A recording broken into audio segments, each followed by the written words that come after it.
Halo, assalamualaikum warahmatullahi wabarakatuh. Kita reading lagi ya teman-teman. Kita ngebahas ciri-ciri jodoh zodiak Aquarius. Ini ada dua pilihan kartu ya. Ini pel 1. Ini pel 1 ya teman-teman. Ini pel 2. Ciri-ciri jodoh zodiak Aquarius. Mana yang paling menarik perhatian kalian? Pakai intuisi teman-teman ya, seperti itu. Silahkan pilih.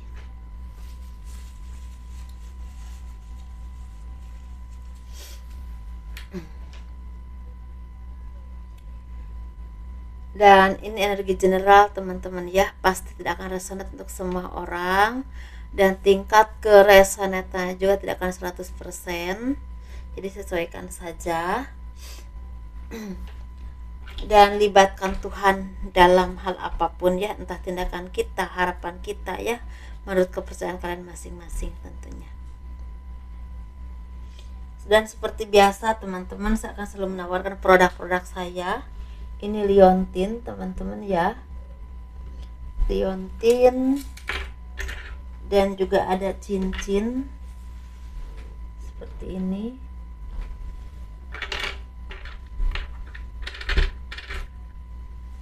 Ini ya,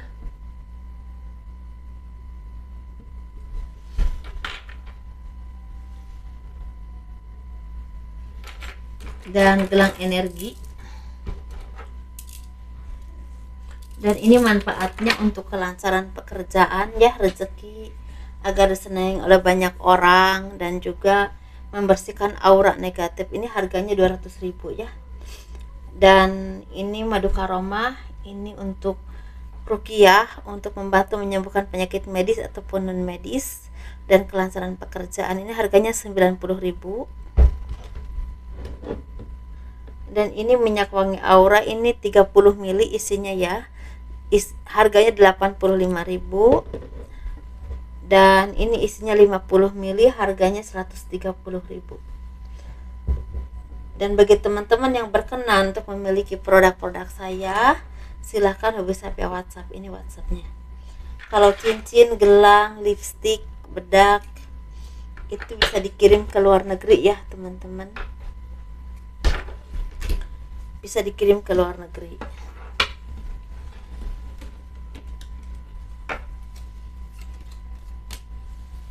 Ini pel 1 dulu, kita ngebahas pel 1 dulu.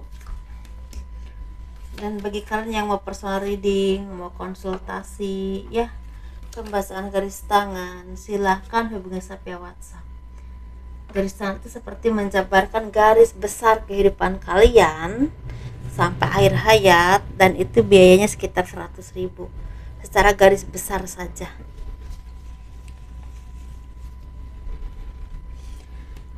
Ciri-ciri jodoh zodiak Aquarius untuk memilih pel 1. Sepertinya banyak dari kalian yang akan bertemu dengan orang-orang yang memang udah sukses atau mapan. Bisa juga memang dia itu punya bakat calon orang sukses ya, seperti itu. Bisa juga memang udah sukses, tapi bisa juga memang ini orang-orang yang calon orang sukses, jadi udah ada takdir baik dalam kehidupannya ya, seperti itu. Dan orang yang pinter ngelobi, orang yang pinter berdiplomasi, orang yang pinter menerjemahkan atau menjabarkan sesuatu ya, seperti itu dalam hal komunikasi, ini bagus banget. Orang yang supel banget dalam pergaulan, mungkin banyak temennya ya, banyak relasinya, banyak kenalannya, mungkin seperti itu. Orang-orang yang memang punya impian yang cukup besar atau tinggi, orang-orang yang tidak pantang menyerah untuk mencapai apapun, orang-orang yang sangat pinter, istilahnya sangat pinter bergaul ya, dalam arti pinter seperti pinter beradaptasi dengan lingkungan, seperti itu. Orang-orang yang memang pandai sekali untuk belajar, bisa juga memang dia suka pendidikan, tapi bisa juga memang belajar secara otodidak, tapi cara pikirnya itu luas, dan juga pemikirannya itu daya tangkapnya itu bagus banget. Dan orang ini orang-orang yang memang mungkin ya seperti punya cita-cita yang cukup besar. Kalau seorang peternak ingin punya peternak yang sukses misalnya gitu, kalau seorang petani ingin jadi petani yang memang sukses lah, yang bagus gitu, maksudnya yang berhasil. Nah seperti itu. Kalau misalnya dia mungkin sepertinya, pokoknya ada harapan-harapan yang memang cukup tinggi dalam hal kehidupannya. Dia itu sangat suka merantau. Ini bisa keluar kota, keluar negeri, bisa juga ke daerah tertentu atau ke kota besar seperti itu ya. Orang-orang yang memang suka sekali untuk hidup mandiri, dalam arti tidak terlalu terkekang oleh keluarga ataupun orang tua, ingin menjadi diri dia sendiri, mengembangkan bakat dia, ingin mengembangkan apapun yang dia bisa, seperti itu. Orang yang independen banget, mandiri banget, orang yang cerdas, orang yang tidak ingin bisa tergantung kepada siapapun dalam hal ekonomi. Kalau masalah pekerjaan, ini bisa juga seorang pedagang, bisa juga seorang psikolog, konselor, atau youtuber juga bisa. Bisa juga ini seorang yang berhubungan dengan politik, berhubungan dengan PNS, bisa juga berhubungan dengan tata boga ya, berhubungan dengan seperti seperti IT juga bisa, tapi bisa juga berhubungan dengan yang berhubungan dengan perusahaan retail atau apa sih ya teman-teman. Kalau kalau kayak misalnya Matahari kayak gitulah pokoknya. Tapi dia juga sangat menguasai yang berhubungan dengan wisata, perhotelan, suka banget. Kalau terapis memang ini ada tapi nggak terlalu banyak, seperti itu ya. Dan dia kesehatan juga memang ada tapi nggak terlalu banyak, seperti itu. Desainer ada, make up artist atau perias pengantin ada juga. Bagi laki-lakinya ini orang-orang kontraktor juga banyak ya di sini. Dan ini memang orang-orang yang memang punya kemauan yang besar, yang cukup keras ya, ambisi, punya ambisi yang kuat. Tetapi memang orang-orang yang tegas, orang-orang yang keras, orang-orang yang memang tidak pantang menyerah, orang-orang yang mampu bersaing, seperti itu. Orang-orang yang memang punya prinsip, dan orang-orang yang memang ingin mandiri dan ingin punya bendera sendiri gitulah pokoknya. Istilahnya, walaupun dia seorang perempuan, dia punya kemampuan ingin menjadi seorang wanita karir, wanita yang memang ada manfaatnya untuk dirinya dan juga buat keluarganya dan juga buat orang lain.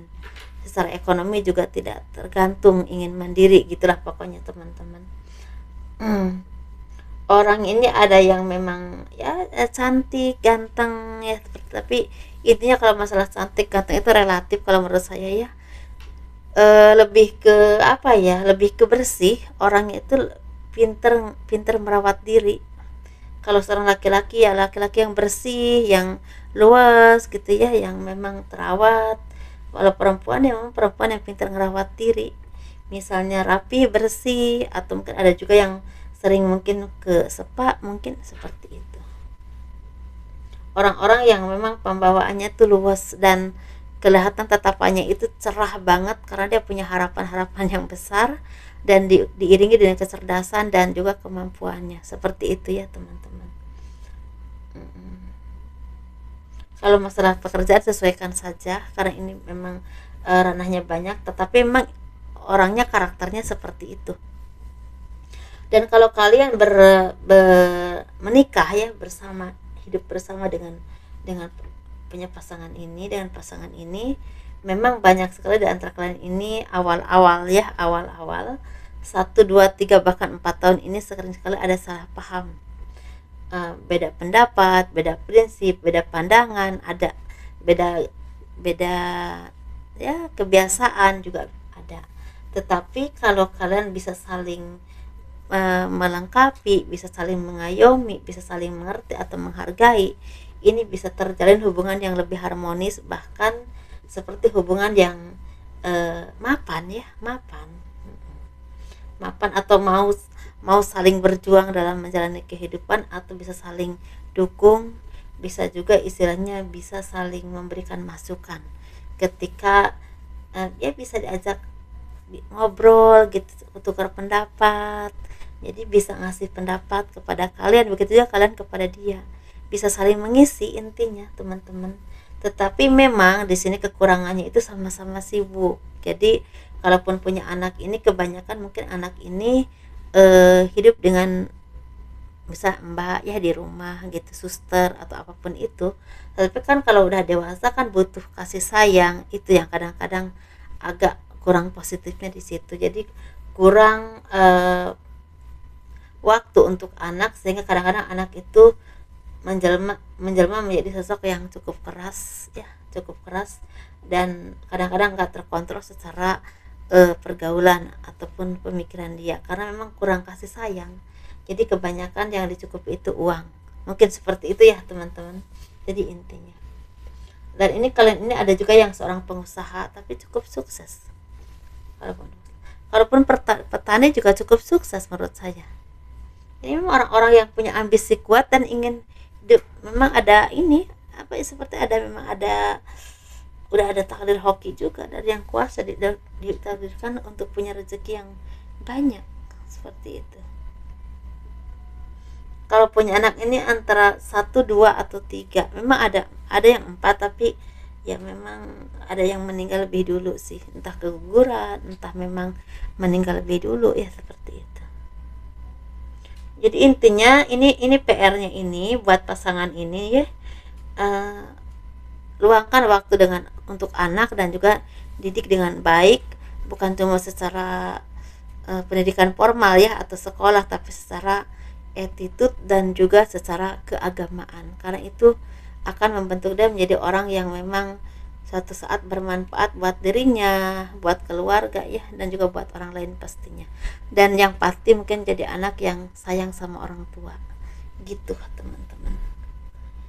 Itu mungkin itu aja ya. Dan ini ketemunya bisa di ruang lingkup pekerjaan, dikenalin, bisa juga seperti itu sih.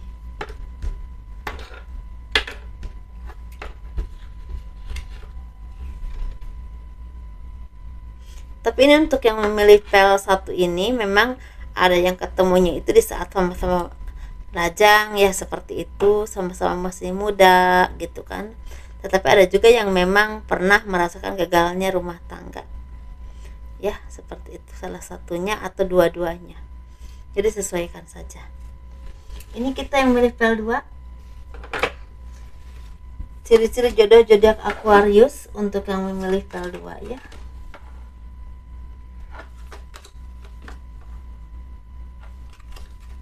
Nah, kita lihat yuk.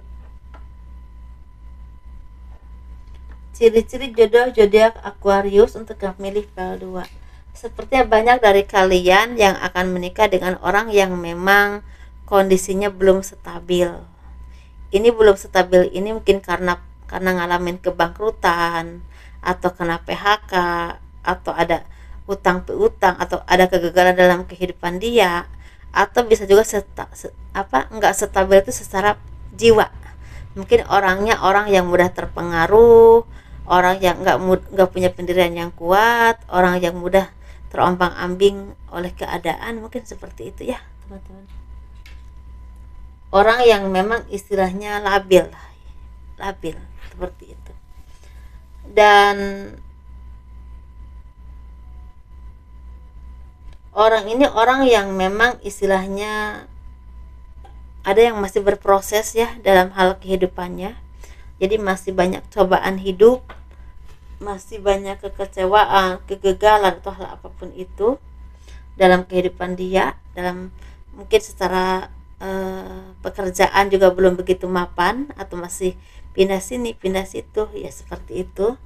Tetapi di sini tetapi ada juga dari kalian ini bertemu dengan jodoh kalian ini di saat dia udah menjadi orang yang mapan, atau lebih dewasa, atau lebih punya spiritual yang lebih baik, atau juga lebih ya wawasan dan pengetahuan itu lebih bagus, seperti itu ya. orang yang memang udah mandiri atau punya punya pekerjaan tertentu, mungkin seperti itu, atau punya kedudukan tertentu, tapi memang kebanyakan yang masih berproses dalam menjalani kehidupan. Dan mungkin kalian ini bertemu dengan dia ini saat-saat masih muda, sama-sama masih muda teman-teman, mungkin usia 22, 23, 25, ya 26, 27, seperti itu. Jadi intinya ketika kalian menikah dengan dia ini sama-sama dari nol. Jadi ketika menikah ini benar-benar sama-sama dari nol, bareng-bareng gitu, sama-sama berjuang, sama-sama berproses, sama-sama dari nol, sama-sama istilahnya berproses secara jiwa juga sama-sama. Jadi belum, pembelajaran hidupnya itu belum benar-benar banyak banget karena memang usianya juga masih muda, mungkin seperti itu ya. Dan mungkin setelah pekerjaan juga masih pindah ke sini, entar pindah ke situ, jadi belum benar-benar menemukan yang mapan banget. Tetapi memang di sini kalaupun kalian berumah tangga ini cepat sekali dikasih keturunan, bisa satu atau dua. Tapi kalau udah punya anak yang kedua ini ekonominya semakin baik, semakin baik, semakin baik, pelan tapi pasti semakin baik, seperti itu ya. Tapi ketika kalau kalian punya anak yang ketiga ini ada cobaan kehidupan, bisa ada orang ketiga, bisa juga semakin mapan tapi kebahagiaan secara batiniahnya kurang ya, karena kurang komunikasi atau hal apapun itu sehingga ada orang ketiga. Tapi bisa juga memang karena apa ya, seperti apa ya, seperti ada yang sakit gitu, ada yang sakit juga cobaannya ya ketika punya anak yang ketiga ini. Tetapi kalau kalian ini ada juga yang memang istilahnya bukan jodoh seumur hidup, ada juga yang seperti itu, dalam arti mungkin ada saatnya mungkin berpisah atau bercerai. Tapi ada juga yang memang sepertinya akan menikah sampai akhir hayat, tapi memang nggak lepas saya dari cobaan, begitu teman-teman. Jadi intinya gini, kita ini sebagai orang-orang yang udah dewasa, walaupun rumah tangganya panjang, belum tentu nggak pernah merasakan kesedihan atau kegagalan atau pengkhianatan ya, seperti itu memang istilah seperti perjalanan hidup setiap manusia, harus menjalani hal-hal yang memang kadang-kadang tidak seperti yang kita harapkan, seperti itu ya. Kita mengharapkannya hal yang mulus-mulus aja, tapi memang kehidupan itu berbeda, tidak seperti yang kita harapkan gitu. Kalau secara ekonomi ini antara usia 22 sampai 32 ini masih agak naik turun teman-teman. Tapi kalau udah usia 33, 35 ke sana itu semakin mapan. Kalaupun ada cobaan, entah sakit, entah apapun itu, bisalah ada jalan keluarnya dan ada orang-orang yang mendukung kalian. Dan kalian tuh semakin tua itu balik lagi sih teman-teman, kalau masalah kaya atau miskin itu urusan Tuhan ya. Tetapi intinya semakin tua ini ya semakin ada lah, bisa nyekolahin anak, bisa punya rumah ya, seperti itu gitu teman-teman. Ini berproses dari nol banget ya, sama-sama berproses sehingga kadang-kadang menjadi seperti belahan jiwa ya.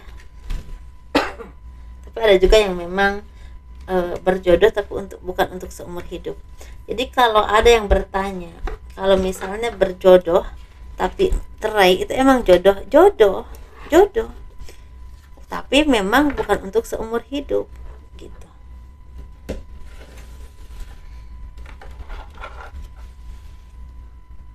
Ini kita mulai ngantuk nih teman-teman. Pel 2 ya.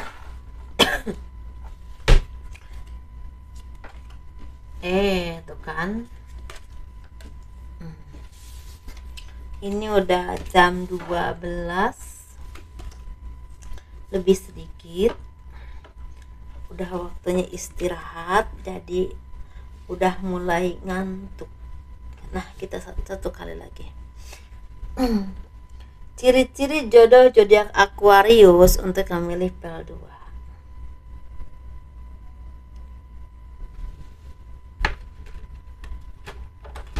Oh udah ya teman-teman, udah, ya Allah maaf ya teman-teman, aduh ini agak ngeblank nih. Ini udah, ini kan pel 1 ya, Jadi mungkin udah teman-teman, mohon maaf ya kan, maklumlah udah umur udah gitu ngantuk pula ya kan.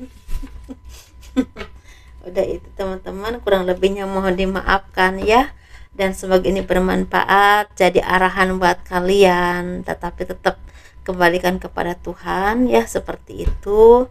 Dan terima kasih ya selalu mendukung channel aku. Kalau kalian suka dengan video ini, di like, di subscribe, di komen untuk mendukung channel aku ya.